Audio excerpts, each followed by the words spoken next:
natija zo'r. Ancha xursand bo'ldim doktor. Men bu o'zim tanigan, o'zimiz qarindosh uzoq yillik eski doktor shuni ko'rib, to'shni uka sen hammasi zo'r, jigaring sog' holatga keldi, faqat o'sha haligi nima deydi, surunkali bo'lgani uchun o'shaning ta'siri bor xolos. Ozroq bo'ladi, lekin 18 yoshli yigitdek bo'lgan, zo'r. Cho'tki yaxshi. Xo'p, assalomu alaykum.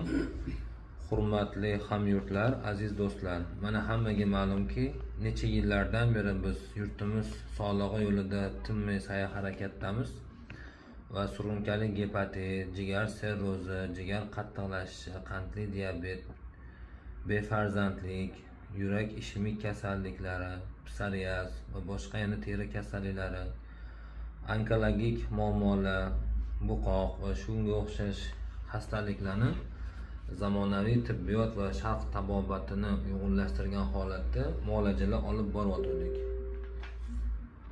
Integrativ muolajalarni olib boryotgandik. Mana bugun yana bu akamizning analizini ikkinchi marta suratga olishimiz. Xo'p, Namanganni qayoqdan kelgansiz siz? Popdan. Aha, tushunarli. Popdan murojaat qilishgan ekan. Mana ismini birinchisi? Yo, mana bu. Mana shu so'zlar. Ha. Mana bu jigar fibrozi. Demak 905 chiqqanmi? Demak, sirroz oldi xavfi bo'lgan, 902 chiqqan ekan, fibroz 3 ga to'g'ri keladi. Yaxshilab mana shu videoni to'xtatib ko'radigan bo'lsanglar, bir muncha burishish, qattiqlashish, jigar parenximasida buzilishlar va mana bu qora tochkalar hammasi demak shu sirroz boshlanayotgan davlat beradi mana. Juda ham burishib, yomon shamollab qotib ketgan mana bu. Atigi bir kursgina muolaja qilishdi. Bu kishi menga qarindoshlik tarafi yo'q, yo bir oldindan kelishib bir video otganimiz yo'q. Keyin mana bu ikkinchi kurs muolajalari. Ikkinchi kurs muolajalarida ko'rayotgan bo'lsangiz, jigarlari ancha tekislashib, mana bu yoyilib, to'qimalarga e'tibor beradigan bo'lsanglar, ancha yaxshilashgan. Va bugungi tekshiruvlarida jigarda hech qanaqangi qattiqlashish va fibroz yo'qligini ko'rsatgan mana. Siydik qopi, buyraklar, taloq hammasi normal ko'rsatgan va tanalarida BD virus bor bo'lganligi uchun ozroq shuni belgilari bor jigaringda degan xulosa berishgan. Mana buni ham men tekshirmaganman, pechatini yozib qo'yibdi. Nizom aka, o'zingiz ham bir ma'lumot berib o'ting. Hadeb men gapiravermayman, gapimiz isboti bilan bo'lsin. Ha.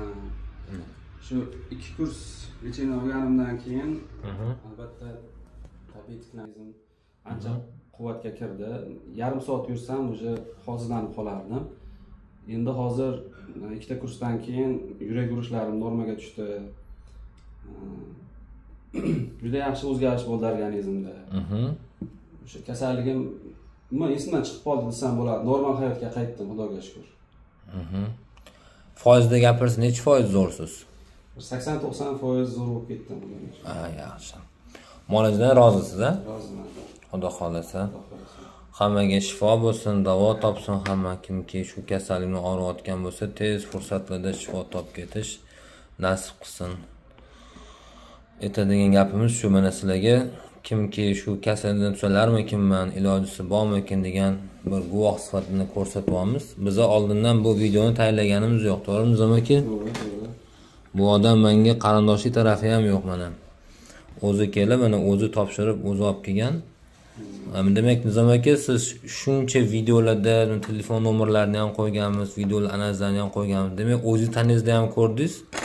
Shu kasallikni davolash mumkinligini, to'g'rimi? Dorivor giyohlar ta'sir qilishini, to'g'ri taktika qilsa lecheni olishi, ya'ni davo topish mumkinligini ko'rdingiz-a? Vaqtida ha, kelish kerak ekan. To'g'ri, ya'ni kasallikni o'tkazib yuborish kerak emas.